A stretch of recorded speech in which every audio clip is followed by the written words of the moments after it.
माता दी। जय श्री कृष्णा। स्वागत है आपका मेरे इस चैनल माँ ब्रह्मांड कृपा @अनीता धार्मिक ज्ञान पर। आज मैं आपको उप छठ व्रत की पूजा विधि और कहानी सुनाती हूँ। आप ध्यानपूर्वक सुनिएगा। उप छठ का व्रत और पूजा विवाहित स्त्रियां पति की लंबी आयु के लिए तथा कुंवारी लड़कियां अच्छे पति की कामना में करती है। भाद्रपद महीने की कृष्ण पक्ष की छठी तिथि उप छठ होती है। उप छठ को चंदन षष्ठी भी, चना छठ और चांद छठ भी कहा जाता है।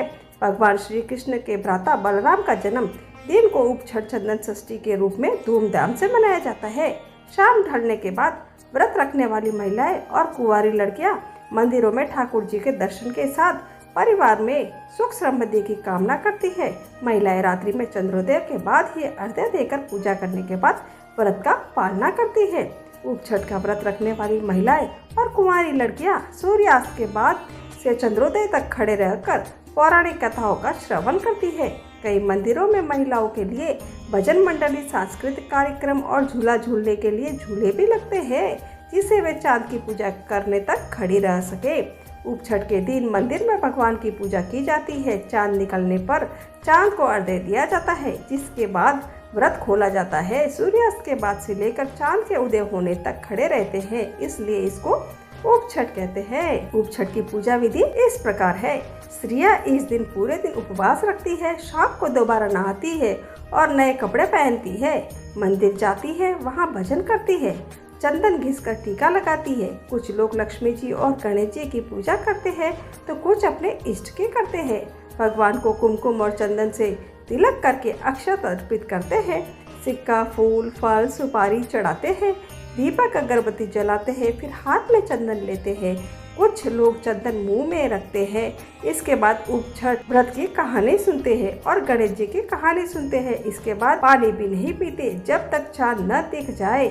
इसके अलावा बैठते नहीं हैं, खड़े ही रहते हैं। चांद दिखने पर चांद को अर्घ्य दिया जाता है। चांद को जल के छींटे देकर कुमकुम, चंदन, मौली, अक्षत चढ़ाते हैं, भोग अर्पित करते हैं। जल कलश से जल चढ़ाए एक ही जगह खड़े होकर परिक्रमा करें। अर्घ्य देने के बाद व्रत खोला जाता है। लोग व्रत खोलते समय अपने रिवाज के अनुसार नमक वाला या बिना नमक का खाना खा सकते हैं। उप छठ की पूजन सामग्री इस प्रकार है। कुमकुम, चावल, चंदन, सुपारी, पान, कपूर, फल, सिक्का, सफेद फूल, अगरबत्ती, दीपक, इन सबको लिया जाता है।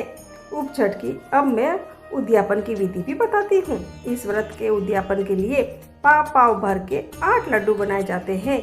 ये लड्डू एक प्लेट में रखकर व्रत करने वाली 8 स्त्रियों को दिए जाते हैं। साथ में एक नारियल भी दिया जाता है। नारियल पर कुमकुम के छींटे दिए जाते हैं। एक प्लेट में लड्डू और नारियल विनायक जी को दिया जाता है। ये प्लेट घर पर जाकर दे सकते हैं या उनको भोजन के लिए निमंत्रण देकर भोजन करा के भी दे सकते हैं। प्लेट देते समय पहले लड़की या महिला को तिलक करें, फिर प्लेट दे और नारियल भी देना चाहिए। उप छठ का व्रत और पूजा करते समय उप छठ की कहानी भी सुनते हैं। इससे व्रत का पूरा फल मिलता है। अब मैं आपको कहानी सुनाती हूँ, आप ध्यानपूर्वक सुनिएगा। किसी गांव में एक साहूकार और उसकी पत्नी रहते थे। साहूकार की पत्नी रजस्वाला होती थी, तब सभी प्रकार के काम कर लेती थी। रसोई में जाना, पानी भरना, खाना बनाना, सब जगह हाथ लगा देती थी। उनके एक पुत्र था। पुत्र की शादी के बाद साहूकार और उसकी पत्नी की मृत्यु हो गई। अगले जन्म में साहूकार एक बैल के रूप में पैदा हुआ और उसकी पत्नी अगले जन्म में कुतिया बनी। ये दोनों अपने पुत्र के यहाँ ही थे। बैल से खेतों में हल जुताया जाता था और कुतिया घर की रखवाली करती थी। श्राद्ध के दिन पुत्र ने बहुत से पकवान बनाए, खीर भी बन रही थी। अचानक कहीं से एक चील उड़ती हुई आई और चील के मुंह से एक मरा हुआ सांप था। वो सांप चील के मुंह से छूटकर खीर में गिर गया। कुतिया ने यह सब देख लिया। उसने सोचा इस खीर को खाने से कई लोग मर सकते हैं। उसने खीर में अपना मुंह अड़ा दिया ताकि यह खीर कोई न खा सके। पुत्र की पत्नी ने कुतिया को खीर में मुंह अड़ाते हुए देखा तो उसको गुस्सा आया और मोटे डंडे से उसकी पीठ पर बहुत मारा।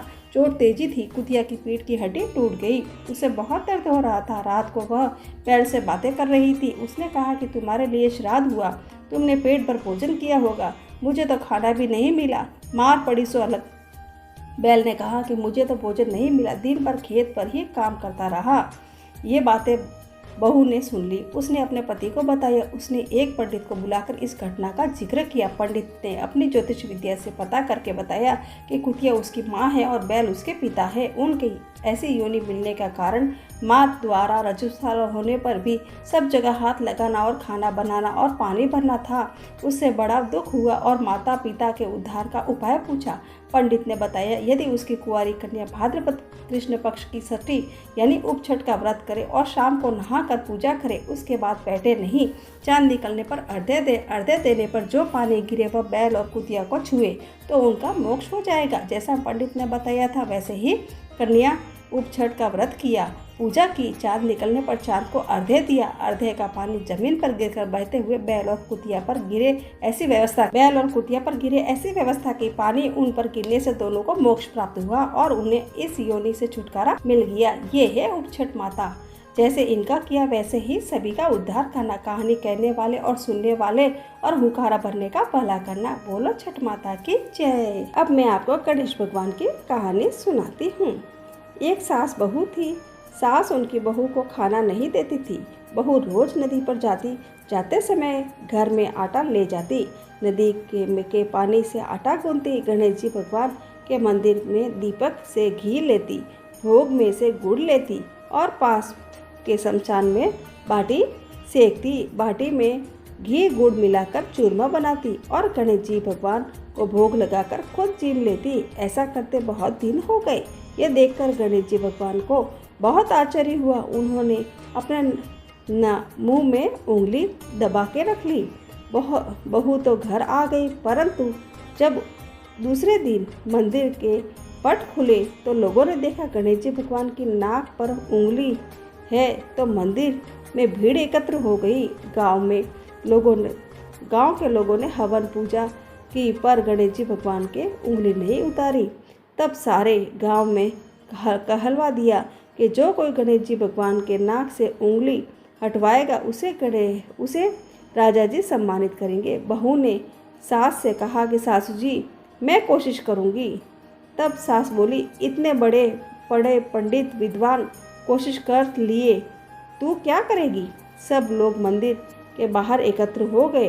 बहू घूंघट निकालकर अंदर गई, पर्दा लगाया और गणेश जी से हाथ जोड़कर बोली विघ्नहर्ता मैं मेरे घर से आटा लाती, लोगों का चढ़ाया घी गुड़ लेती, शमशान में बाटी सेकती, उसमें आपको क्या आपत्ति हुई।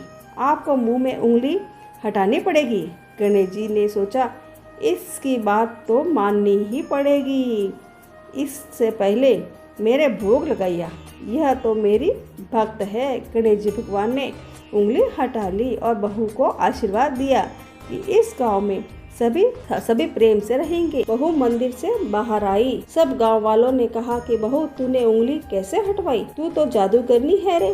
तब बहू ने सारी बात गांव वालों को बताई।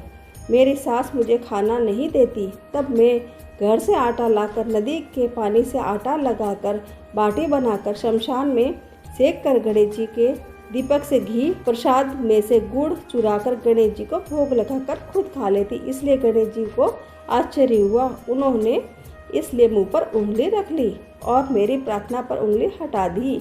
मुझे वरदान दिया कि अब मैं इस गांव में सबसे प्रेम से रहेंगे। इस प्रकार मेरी गणेश जी की कहानी पूरी हुई।